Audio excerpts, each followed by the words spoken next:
My marriage ended the moment my husband Marcus looked me dead in the eye and said the words that shattered everything I believed about our life together. I had worked at his marketing firm for 4 years, watching him approve raises for everyone except me, his own wife. When he discovered I had been interviewing with other companies, his face turned cold as ice. Marcus accused me of betrayal and disloyalty, revoking my building access card on the spot and demanding I leave immediately. Despite the humiliation burning in my chest, I smiled calmly, wished him continued success, and walked out without causing any disruption. What Marcus didn't know was that in just a few days, he would receive an email that would completely destroy his world. The truth about my husband Marcus began unraveling 6 months before he fired me, though I had no idea at the time that I was about to uncover a web of lies that would change my life forever. It started innocently enough when I was organizing client accounts for our quarterly review and noticed something odd about the Sterling Enterprises invoices. As the marketing coordinator for Marcus's firm, I handled most of the administrative work that kept the business running smoothly. I had always been detail-oriented, which is probably why the discrepancy caught my attention immediately. Sterling Enterprises was being charged nearly double what our other clients paid for similar services, yet their project scope seemed smaller than most. Initially, I assumed it was a pricing error or perhaps a premium rate for rush work. But when I compared their invoices over the past 18 months, the pattern became undeniable. Victoria Sterling's company was consistently being billed at inflated rates, sometimes for services we had never actually provided. Even stranger, the payments always came through unusually quickly, often within 24 hours of invoicing. My curiosity turned to concern when Marcus became increasingly secretive about the Sterling account. He had always been transparent about client work, often asking for my input on campaigns and strategies. Suddenly, he was having private meetings with Victoria, closing his office door, and speaking in hushed tones during phone calls. When I asked about the project details, he would brush me off, saying it was confidential work that didn't require my involvement. The breaking point came on a rainy Tuesday evening in March when Marcus forgot his laptop at home and called asking me to bring it to the office. As I carried it inside, the screen lit up from movement, and I saw something that made my blood run cold. The email thread displayed showed messages between Marcus and Victoria that were far from professional. The subject line read, "Tonight's transfer confirmation," and the visible preview text mentioned offshore account numbers. My hands trembling, I knew I had stumbled onto something serious. That night after Marcus fell asleep, I carefully accessed his laptop and discovered a hidden folder labeled VS Projects. Inside were documents that painted a picture of systematic financial fraud. There were falsified invoices showing services never rendered, expense reports for non-existent business trips, and most damning of all, evidence of funds being transferred to an offshore account in the Cayman Islands. The fraudulent activity totaled over $200,000, spanning nearly 2 years. Marcus had been inflating invoices, creating fake expenses, and funneling money through Victoria's company into accounts that neither of them had reported to the IRS. The scheme was sophisticated, using legitimate business transactions as cover for what amounted to organized money laundering. I felt sick as I realized that my own husband had been committing serious federal crimes right under my nose. But the betrayal cut even deeper when I understood that his consistent refusal to give me a raise wasn't about business finances or my performance. It was about keeping me financially dependent and preventing me from looking too closely at the company books. The next morning, I made an appointment with employment attorney Sarah Williams, recommended by my college roommate who had used her services during a workplace discrimination case. Sarah listened to my story with growing concern, taking detailed notes as I described the evidence I had found. "Eileen, what you're describing constitutes serious federal crimes," Sarah said, her expression grave. "Wire fraud, tax evasion, money laundering. If you decide to come forward, you would qualify for whistleblower protection under federal law. But I want you to understand that this will likely end your marriage and could put you in personal danger if Marcus realizes what you know." Despite the fear coursing through my veins, I knew I couldn't ignore what I had discovered. Sarah advised me to carefully document everything while maintaining the appearance of normalcy at home and work. She connected me with a forensic accountant who specialized in white-collar crime cases and helped me understand the legal process that lay ahead. Over the following weeks, I became a detective in my own life. I photographed documents when Marcus was in meetings, copied files to an encrypted external drive, and began discreetly recording conversations using an app Sarah had recommended. Each piece of evidence painted a clearer picture of the extent of Marcus's criminal activity. The emotional toll was devastating. I had to smile and act like nothing had changed while living with someone I now knew was a criminal. Every conversation felt like a performance, every kiss like a lie. I found myself analyzing our entire 8-year relationship, wondering what else had been built on deception. My coworker, Janet Rodriguez, began noticing my stress and pulled me aside one afternoon. "Aileen, you've seemed different lately. Is everything okay at home?" Janet had always been perceptive, and her genuine concern almost brought me to tears. I wanted desperately to confide in someone, but Sarah had warned me to keep the investigation confidential until we had a solid case. As I dug deeper, I discovered that Marcus's denial of my raise requests hadn't been random cruelty. He needed me financially vulnerable and dependent on him. If I had been earning what I deserved, I might have been confident enough to leave or start asking uncomfortable questions about our finances. The realization that my own husband had been systematically undermining my financial independence as part of his criminal scheme added another layer of betrayal to an already devastating situation. The most difficult part was maintaining the facade at home. Marcus would come to bed each night kissing me goodnight as if he were a loving husband, rather than a criminal who was stealing from his own business and manipulating his wife. I lay awake staring at the ceiling, wondering how I had been so blind to what was happening right in front of me. By the end of April, I had accumulated a substantial file of evidence documenting Marcus's crimes. Sarah reviewed everything with her forensic accountant partner and confirmed that we had more than enough evidence to support federal charges. The next step would be involving law enforcement, but first we needed to ensure my safety and legal protection. As I prepared to take the most difficult step of my life, I realized that Marcus's decision to fire me might actually become the catalyst that would expose his crimes and finally give me the freedom I didn't even know I was missing. The revelation that would completely shatter my understanding of my marriage came 3 weeks after I started gathering evidence against Marcus. I had been tracking the suspicious payment patterns to Sterling Enterprises when I decided to research Victoria Sterling more thoroughly. What I discovered made my stomach drop and my hands shake as I realized the depth of my husband's deception. Victoria Sterling wasn't just a business partner in Marcus's financial crimes. She was his lover, and they had been conducting an affair for over 2 years while stealing money together. I found this out in the most painful way possible when I discovered that Marcus had been sloppy with his personal phone, leaving it unlocked after a shower one Saturday morning. The text message thread between them was like reading a script for my own humiliation. Messages ranged from romantic declarations to detailed planning of their money laundering operation.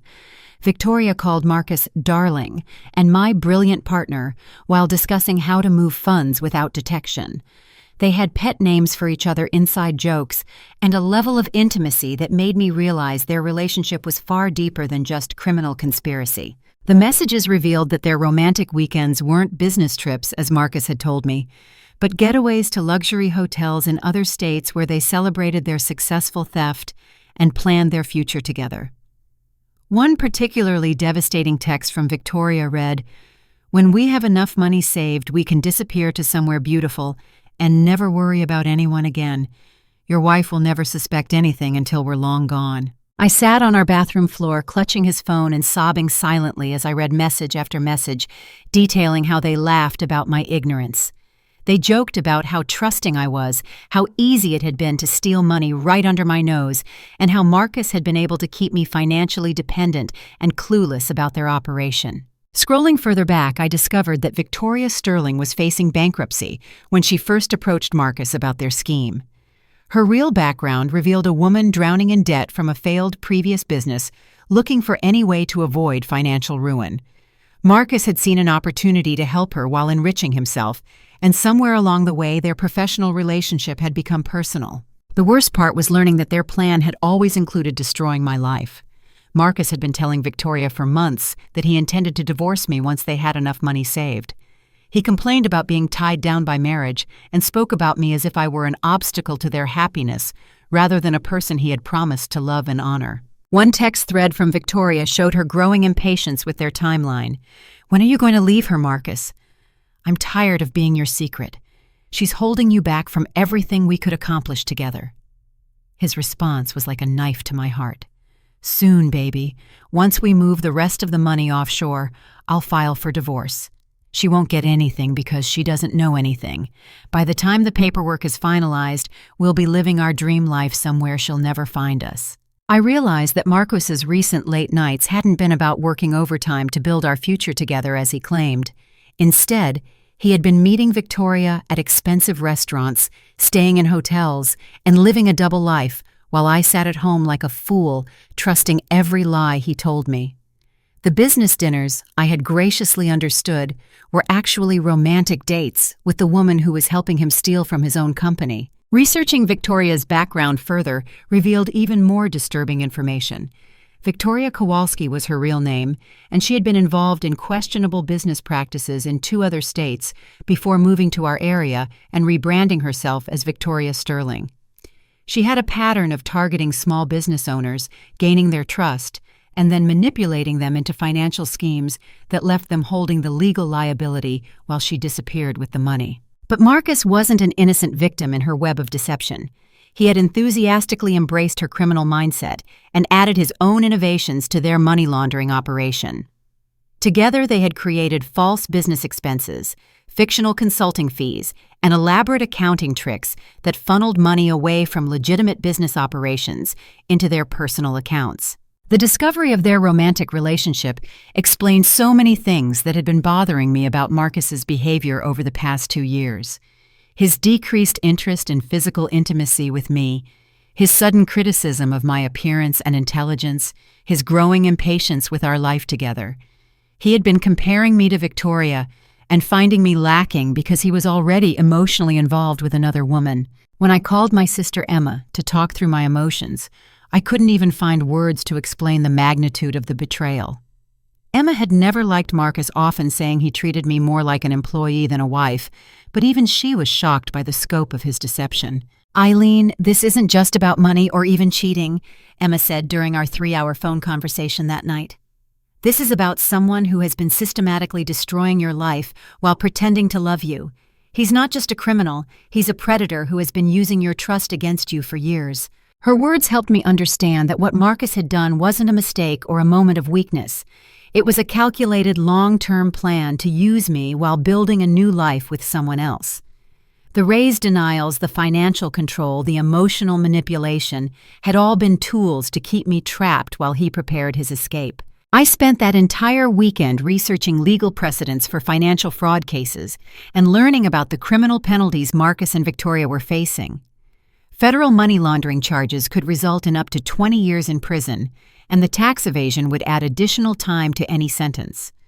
More importantly for my situation, their crimes had created grounds for me to claim financial damages and potentially recover some of the money they had stolen. By Sunday evening, I had made the difficult decision to contact law enforcement and move forward with exposing their crimes. Sarah Williams had prepared me for this moment, but knowing that I was about to destroy my marriage and possibly send my husband to prison felt surreal and terrifying.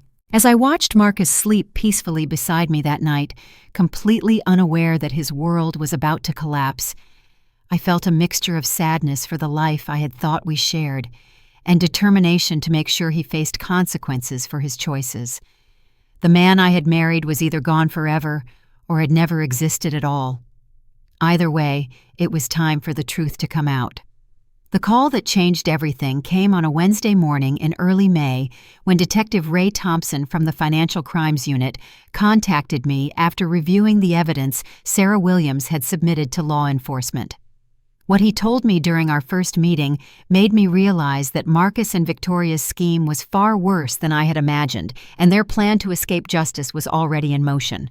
"Mrs. Henderson, your information has been invaluable to an investigation we've been conducting for several months," Detective Thompson explained as we sat in a small conference room at the police station.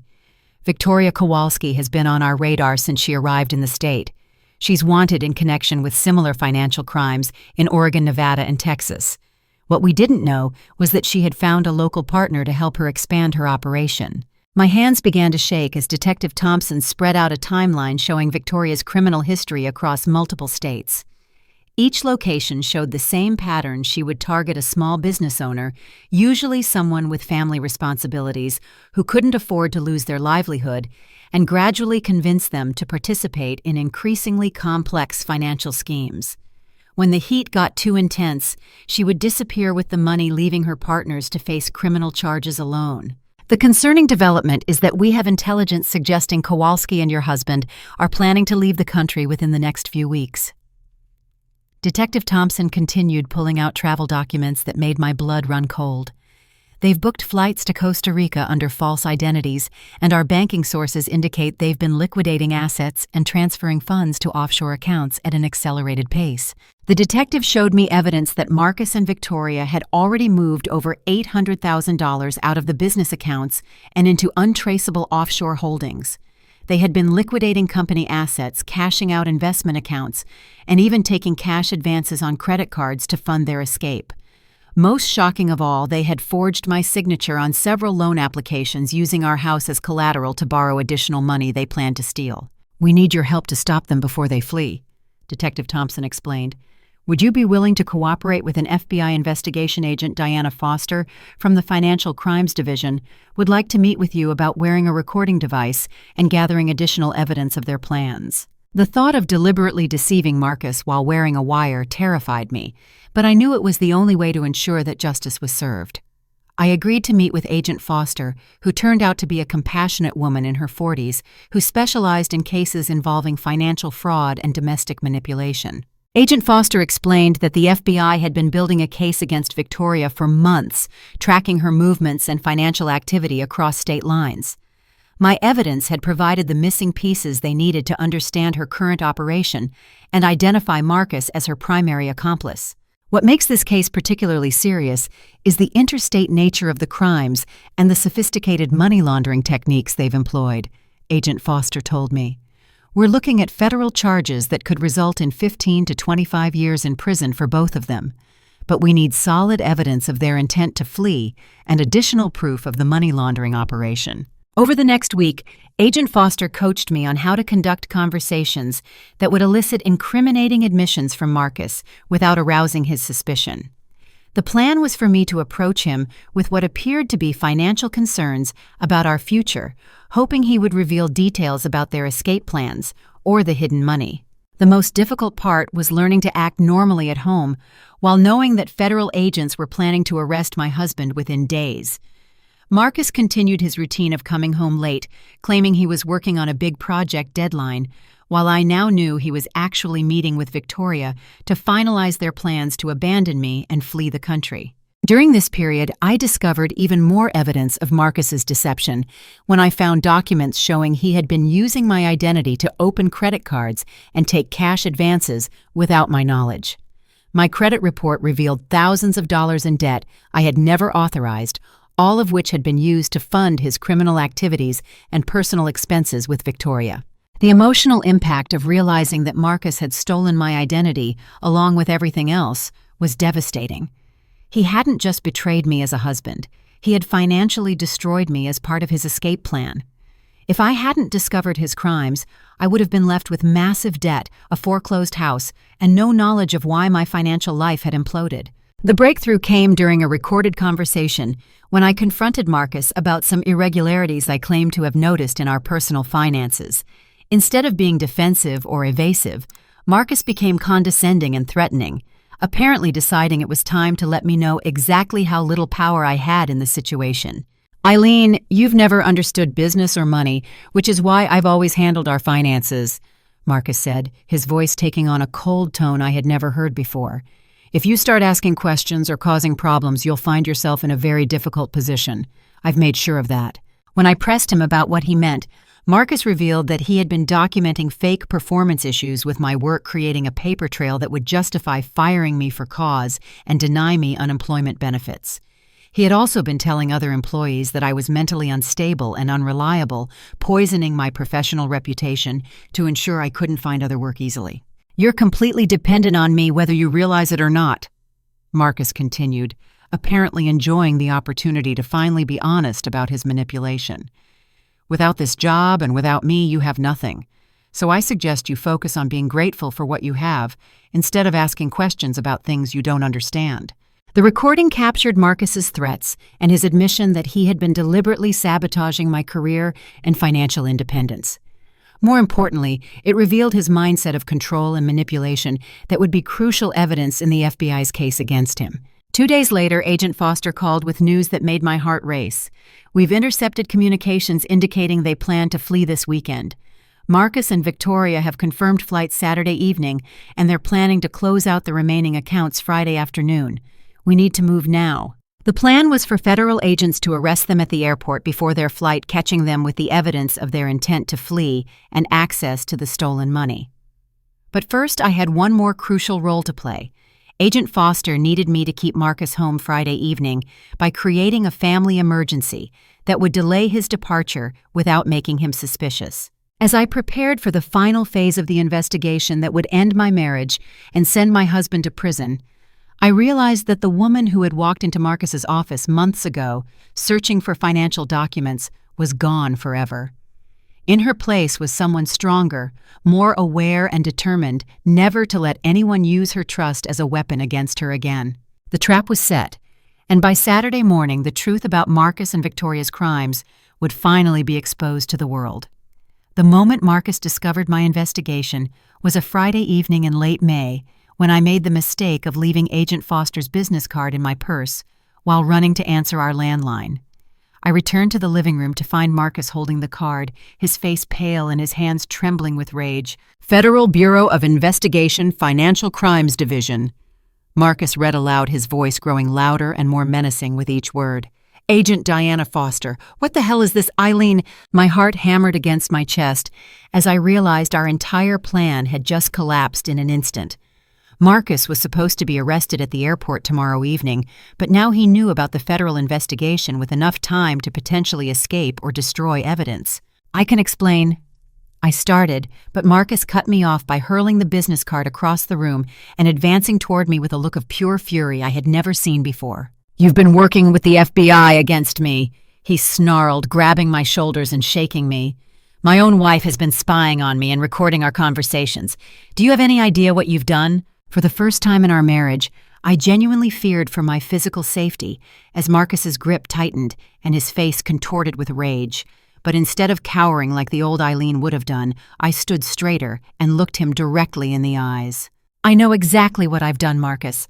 I've exposed a criminal who happens to be my husband," I said, my voice steady, despite the fear coursing through my veins. "The question is, do you know what you've done to me, to your business, and to all the people you've stolen from?" My calm response seemed to infuriate Marcus even more. He released my shoulders and began pacing around our living room like a caged animal, running his hands through his hair and muttering about how everything was ruined. "You have no idea what you've gotten yourself into," Marcus said, turning back toward me with a threatening expression. "If I go down for this, I'm taking you with me. Your signature is on half those documents. Your name is on the business accounts.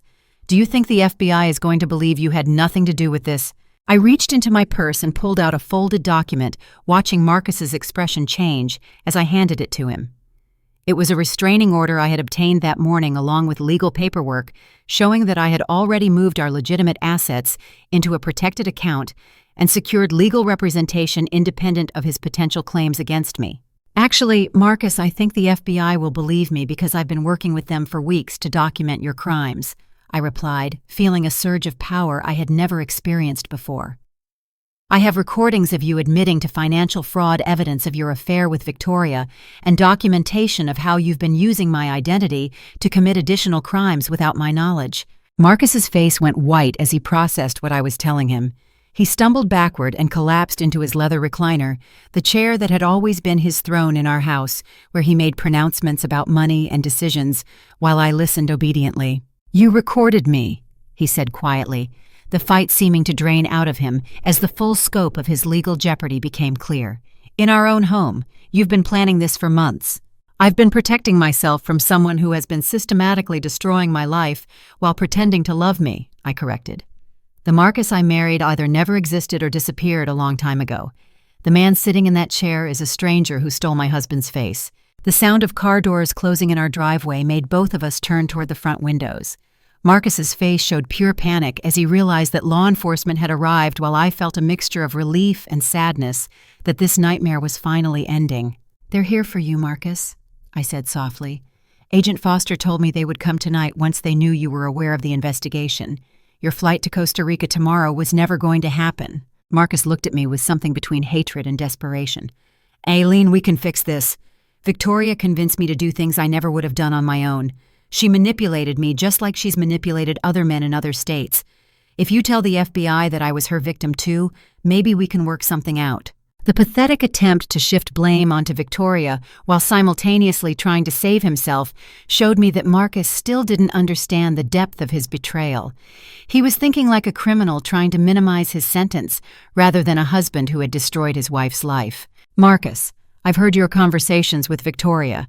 I've read your text messages planning your new life together.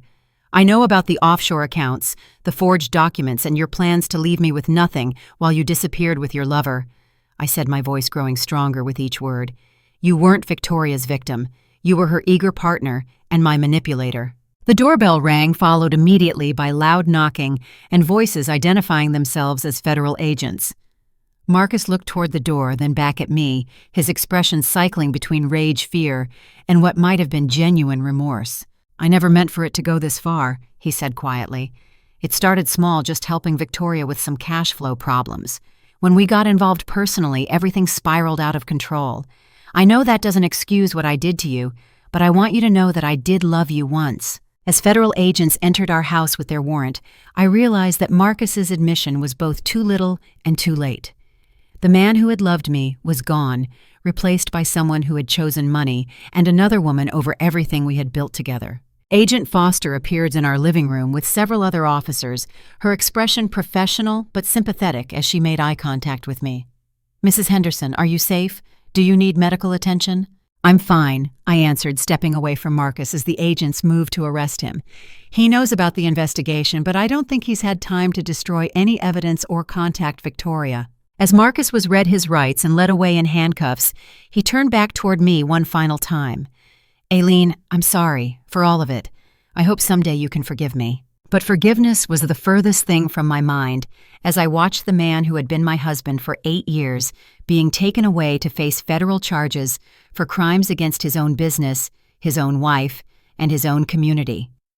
The only emotion I felt was relief that the lies were finally over and justice was about to begin. The federal courthouse in downtown Portland became my second home during the 8 months that followed Marcus and Victoria's arrest. What I witnessed during their trial was a masterclass in how criminals turn on each other when facing serious prison time and how the legal system handles complex financial fraud cases involving multiple victims. Victoria's defense strategy became apparent during the first week of testimony, when her attorney argued that she had been manipulated by Marcus, claiming she was actually another victim of his financial schemes rather than his partner in crime. Her lawyer painted a picture of a struggling businesswoman who had been seduced and controlled by a charming but dangerous man who exploited her vulnerabilities for his own gain. "Ladies and gentlemen of the jury," Victoria's attorney said during opening statements, "my client is not the mastermind of this operation. She's a woman who fell in love with the wrong man and found herself trapped in a web of financial crime she never fully understood. Marcus Henderson used Victoria's legitimate business as a front for his money laundering operation, threatening to destroy her reputation if she didn't cooperate with his demands. The performance was convincing enough that I might have believed it myself if I hadn't seen the evidence of Victoria's extensive criminal history in other states. But federal prosecutor James Morrison was prepared for her defense strategy and systematically demolished her claims of innocence with evidence I had helped gather. The prosecution's case began with testimony from Detective Ray Thompson and Agent Foster, who explained how Victoria's pattern of financial fraud stretched back over 7 years and involved at least 4 different business partners in different states. Each case followed the same template. Victoria would target a small business owner with access to company finances, seduce them personally and professionally, and then gradually involve them in increasingly complex financial schemes. Victoria Kowalski is a professional con artist who specializes in finding vulnerable men and convincing them to commit crimes on her behalf, Prosecutor Morrison explained to the jury. She identifies targets who have something to lose, gains their trust through romantic manipulation, and then uses their legitimate businesses as vehicles for money laundering and tax fraud. The most damning evidence against Victoria came from her own communications, including emails and text messages I had discovered showing her coaching Marcus on money laundering techniques and celebrating their successful thefts.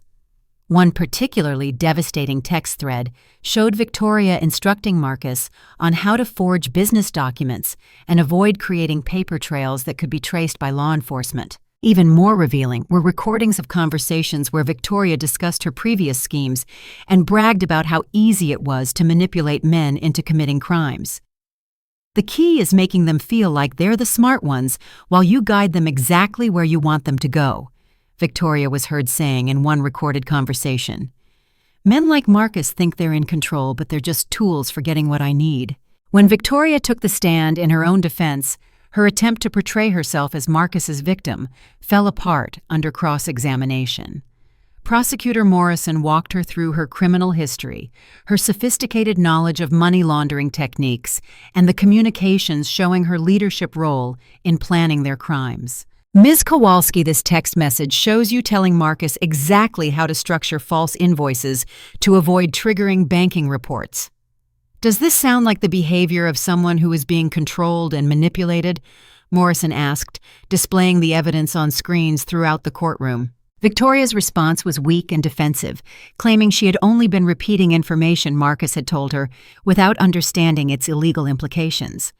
But the jury clearly wasn't buying her explanation, especially when confronted with evidence of her extensive research into offshore banking regulations and money laundering prevention techniques. Marcus's defense took a different approach, with his attorney arguing that he had been suffering from a psychological breakdown caused by financial stress and Victoria's emotional manipulation.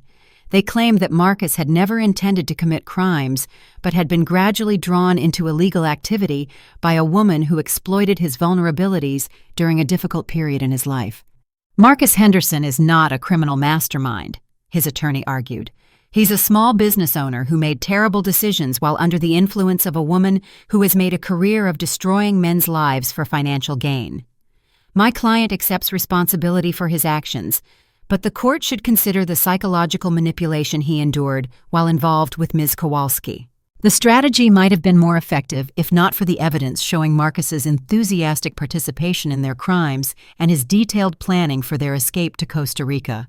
The prosecution presented evidence of Marcus researching non-extradition countries, moving money to offshore accounts, and making elaborate plans for starting a new life with Victoria while abandoning me to deal with the financial wreckage of their crimes. My victim impact statement was one of the most difficult things I had ever done, but also one of the most empowering. Standing before the court and addressing the judge directly, I described the 8-year pattern of financial and emotional manipulation that had defined my marriage to Marcus. Your Honor, Marcus Henderson didn't just steal money from his business or commit tax fraud, I said, looking directly at the judge while avoiding eye contact with Marcus. He systematically destroyed my financial independence, my professional reputation, and my ability to trust my own judgment about the people closest to me. While he was planning a new life with another woman, he was using my identity to commit additional crimes that would have left me financially ruined and potentially facing criminal charges myself. I testified about the forged loan applications, the unauthorized credit cards, and the deliberate campaign to undermine my career and keep me financially dependent. The judge listened intently as I described how Marcus had created fake performance reviews, spread rumors about my mental health among colleagues, and denied me raises specifically to prevent me from gaining the financial independence that might have allowed me to discover his crimes. The defendant didn't just commit financial crimes, I continued. He committed a sustained campaign of domestic financial abuse designed to ensure I would be helpless to protect myself when he abandoned me for his criminal partner. The impact of his choices will affect my financial and emotional health for years to come. When the jury returned their verdicts after 2 days of deliberation, the results exceeded even Prosecutor Morrison's expectations. Victoria was convicted on all charges, including money laundering, tax evasion, identity theft, and conspiracy to commit fraud. The judge sentenced her to 15 years in federal prison, noting her extensive criminal history and lack of genuine remorse for her actions. Marcus received a harsher sentence of 18 years, with the judge citing his abuse of trust as both a husband and business owner, his leadership role in the criminal enterprise, and his attempts to shift blame onto others, even while accepting a plea agreement. Mr. Henderson, you have shown a pattern of manipulation and deception that extends far beyond financial crimes, Judge Patricia Williams said during sentencing. Your systematic abuse of your wife's trust and your attempts to destroy her financial independence while enriching yourself demonstrate a level of calculated cruelty that this court cannot ignore. Your actions have harmed not only the victims of your financial crimes, but also the institution of marriage and the basic trust that makes business relationships possible. As I walked out of the federal courthouse that day, I felt a complex mixture of emotions. There was satisfaction in knowing that justice had been served, and that Marcus and Victoria would face serious consequences for their crimes. But there was also sadness for the life I had thought I was living and the man I had believed I married. The legal victory was complete, but my personal journey toward rebuilding my life was just beginning. 6 months after Marcus's sentencing, I discovered that his criminal activity had extended far beyond what we had uncovered during the federal investigation. The revelation came through a phone call from my attorney, Lisa Cooper, who informed me that Marcus had illegally mortgaged our house without my knowledge, using forged documents to secure a second mortgage that threatened my ability to keep my home. Eileen, the bank is claiming they have a valid lien against your property based on a mortgage application signed by both you and Marcus, Lisa explained during our emergency meeting. However, the signature analysis I commissioned shows that your signature was forged, which means the entire mortgage was obtained through fraud. The discovery that Marcus had put our home at risk was devastating, but it also provided an opportunity for additional legal action that would ultimately transform my financial situation. Lisa immediately filed a lawsuit challenging the fraudulent mortgage, while also pursuing a civil case against Marcus's business for wrongful termination and emotional distress. The legal battle with the bank took 4 months, during which I lived with the constant fear that I might lose the only stable thing remaining in my life. But the signature analysis was conclusive, and when combined with evidence of Marcus's pattern of forging documents, the bank eventually agreed to void the fraudulent mortgage rather than face potential liability for accepting obviously forged documents. Even better, Lisa's civil lawsuit against Marcus's business resulted in a settlement of $420,000 plus coverage of all legal fees. The settlement reflected not only my wrongful termination, but also the emotional distress caused by years of workplace manipulation and Marcus's campaign to damage my professional reputation. This settlement represents more than just compensation for lost wages, Lisa explained as we reviewed the agreement. It acknowledges that what Marcus did to you constituted a pattern of workplace abuse designed to keep you financially vulnerable while he enriched himself through criminal activity. With the legal victories behind me and a substantial financial settlement in hand, I made the decision that would define the next phase of my life. I would start my own marketing consulting firm, specializing in ethical business practices and helping other small businesses avoid the kind of financial fraud that had destroyed my marriage. The irony wasn't lost on me that Marcus's crimes had ultimately provided me with the capital and motivation to start the business I had always dreamed of owning. His attempts to keep me financially dependent had backfired spectacularly, giving me the resources and determination to build something far better than anything we had created together. My first major client was a nonprofit organization called Justice for Financial Crime Victims, which worked to provide legal assistance and support to people who had been victimized by white-collar criminals. Working with them felt like a perfect way to channel my experience into helping others who had faced similar betrayals. Eileen, your understanding of how financial fraud impacts families makes you uniquely qualified to help our clients, said Rachel Foster, the nonprofit's executive director. You've walked the path that many of our clients are just beginning, and your expertise in marketing will help us reach more victims who need our services.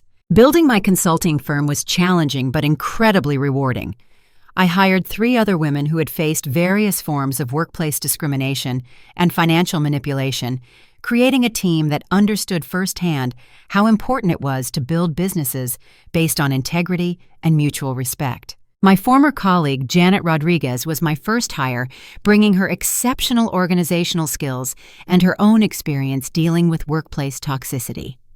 Nancy Peterson, a talented graphic designer who had been blacklisted by her previous employer after reporting sexual harassment, became our creative director.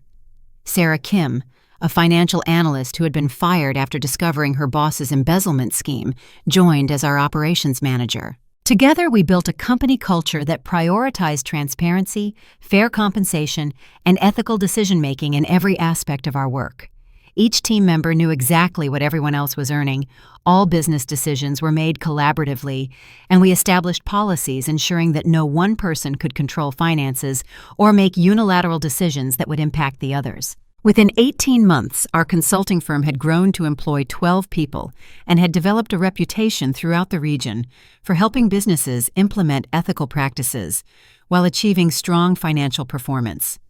We specialized in working with companies that had experienced trust breakdowns, helping them rebuild their cultures and establish systems that prevented future fraud or abuse. The personal satisfaction of building something positive from the wreckage of Marcus's betrayal was immense. Every client we helped, every employee we hired, and every ethical business practice we implemented felt like a victory over the manipulation and lies that had defined my previous life. The financial rewards were substantial as well. By the 2nd year of operation, my consulting firm was generating more revenue than Marcus's company had ever achieved, and I was earning more than double what he had ever paid me during our marriage. The raises he had denied me for 4 years seemed laughable compared to the financial independence I had built for myself. Perhaps the most meaningful development was my involvement in legislative advocacy for stronger whistleblower protections and financial fraud prevention. My testimony before the state legislature helped pass new laws, making it easier for victims of financial fraud to recover stolen assets and providing better protection for employees who report financial crimes in their workplaces.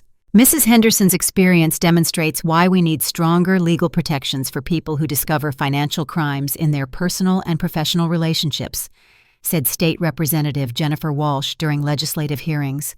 Her courage in coming forward not only brought criminals to justice, but also revealed gaps in our current laws that leave victims vulnerable to retaliation and financial ruin.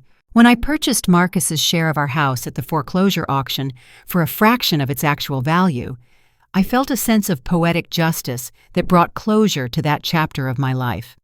The house that had been the scene of so much deception and manipulation was transformed into a warm home where I hosted gatherings for fraud survivors and celebrated the success of my growing business. The renovation process was therapeutic, allowing me to erase the visual reminders of my marriage to Marcus while creating spaces that reflected my new life and values. The home office where Marcus had planned his crimes became my bright, welcoming workspace, where I developed strategies to help other businesses avoid similar pitfalls. As I reflected on the journey from discovering Marcus's crimes to building my own successful company, I realized that his betrayal had ultimately freed me to become someone I never could have been while trapped in our dysfunctional relationship.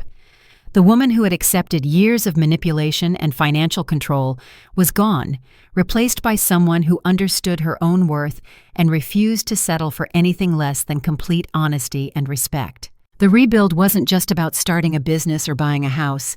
It was about reconstructing my entire sense of self and creating a life based on authentic relationships and genuine achievement rather than lies and manipulation.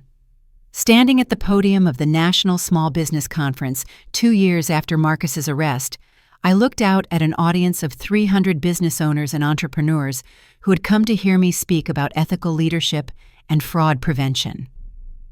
The journey from that devastating day when Marcus fired me to this moment of professional recognition felt surreal, but it also felt like the natural outcome of choosing courage over fear at every crucial decision point. When someone you trust betrays that trust completely, you have 2 choices, I told the audience, my voice steady and confident. You can let their actions define your future, or you can use their betrayal as fuel to build something better than what you lost. I'm here today because I chose the second option, and I want to share what I learned about turning the worst experience of your life into the foundation for your greatest success. My consulting firm had grown beyond anything I had imagined possible during those dark months when I was gathering evidence against Marcus. We now employed 22 people across 3 offices with annual revenues exceeding $2 million and a client base that included Fortune 500 companies seeking guidance on ethical business practices and fraud prevention. The success wasn't just financial, though. The money certainly provided a level of security and independence I had never experienced during my marriage. More importantly, we had created a business model that proved companies could be both highly profitable and completely ethical, treating employees with respect while delivering exceptional results for clients. Our work had caught the attention of business schools and professional organizations throughout the country. I had been invited to speak at conferences, participate in academic research about workplace fraud, and serve on advisory boards for organizations working to prevent white-collar crime. The personal transformation was even more significant than the professional success. The woman who had accepted 4 years of denied raises and financial manipulation had been replaced by someone who understood her own value and insisted on being treated accordingly in every relationship, both personal and professional. That transformation was most evident in my relationship with Thomas Bradley, whom I had met 18 months earlier at a business ethics conference in Seattle. Thomas owned a sustainable construction company that specialized in green building practices, and from our first conversation, it was clear that he approached business and relationships with the kind of integrity I had learned to value above all else. Unlike Marcus, who had always made financial decisions unilaterally and kept me in the dark about important matters, Thomas insisted on complete transparency in every aspect of our relationship. We discussed our financial situations openly, made decisions collaboratively, and maintained our individual independence while building something together based on mutual respect rather than control. The difference between Thomas and Marcus isn't just about honesty, I explained to my sister Emma during one of our weekly phone calls. It's about fundamental respect for me as an equal partner in the relationship. Thomas wants me to be successful and independent because he understands that healthy relationships are built between 2 whole people, not between someone who controls and someone who is controlled. The legal aftermath of Marcus and Victoria's conviction continued to unfold in ways that provided additional vindication for my decision to expose their crimes. Both were facing additional charges in other states as more victims came forward and federal investigators had traced their money laundering operation to other business partners who were now facing prosecution. Marcus had attempted to contact me several times from federal prison, sending letters through his attorney asking for forgiveness and claiming he wanted to make amends for what he had done. But I had no interest in providing him with absolution for choices that had nearly destroyed my life. The closure I needed came from building something positive rather than reliving his betrayal. The most meaningful recognition came when I received the State Chamber of Commerce's Businesswoman of the Year Award, an honor that acknowledged both my company's success and my advocacy work for fraud victims. Standing on that stage, accepting an award for the business I had built from the ashes of Marcus's betrayal felt like the complete triumph over everything he had tried to do to me. This award represents more than just business success, I said during my acceptance speech. It represents the power of choosing integrity over convenience, courage over comfort, and truth over easy lies. Every person who has faced betrayal in their personal or professional life has the power to transform that experience into something that makes them stronger and more determined to build something better. My nonprofit foundation, which provided legal assistance and counseling to victims of financial fraud, had helped over 300 people recover stolen assets and rebuild their lives after discovering betrayal by trusted partners or employers. Each success story felt personal, a reminder that the pain I had experienced had been transformed into a tool for helping others find their own paths to recovery and empowerment. The house that Marcus had put at risk through his forged mortgage had become a gathering place for fraud survivors, hosting monthly support meetings and quarterly celebrations of legal victories and personal milestones. The space that had once echoed with lies and manipulation now rang with laughter and authentic conversation among people who understood the journey from victimization to empowerment. When former colleagues from Marcus's company reached out to apologize for believing his lies about my performance and mental health, I welcomed their friendship, while recognizing that their delayed support didn't change the fact that I had learned to trust my own judgment above the opinions of people who hadn't bothered to seek the truth when it mattered most. The most important lesson I learned through this experience, I told the conference audience as I concluded my speech, is that betrayal reveals character rather than creating it. Marcus didn't become a criminal because Victoria seduced him. He was always someone capable of those choices, and I was fortunate to discover the truth before his lies destroyed my life completely. As I walked off the stage to enthusiastic applause, I thought about the email Marcus had received that day. He fired me the email that had started the investigation leading to his downfall. It hadn't been from a potential employer, as he might have feared, but from Agent Foster informing him that the FBI was already building a case and requesting his cooperation in their investigation. The irony was perfect. Marcus had fired me for interviewing with other companies, worried about my disloyalty, while he was already under federal investigation for crimes far more serious than seeking new employment. His paranoia about my job search had blinded him to the real threat to his freedom, which was his own criminal behavior finally catching up with him. Looking back at everything that had happened, I realized that Marcus had ultimately given me the greatest gift possible by showing me who he really was, before I wasted any more years of my life trusting someone who was incapable of honesty. His betrayal had been devastating, but it had also freed me to become someone stronger, more successful, and infinitely happier than the woman who had accepted his manipulation for 8 years. The deepest life lesson from my experience was understanding that sometimes the worst thing that happens to you becomes the catalyst for the best life you never knew was possible. When people show you who they really are through their actions, believe them immediately, but never let their choices define your worth or limit your potential. As I drove home to the house, I now owned completely to the business I had built through my own efforts, and to a relationship based on genuine respect and partnership. I felt a profound sense of gratitude for the courage I had found to expose the truth and rebuild my life according to my own values rather than someone else's lies. The triumph wasn't just about career success or financial independence, though both of those were deeply satisfying.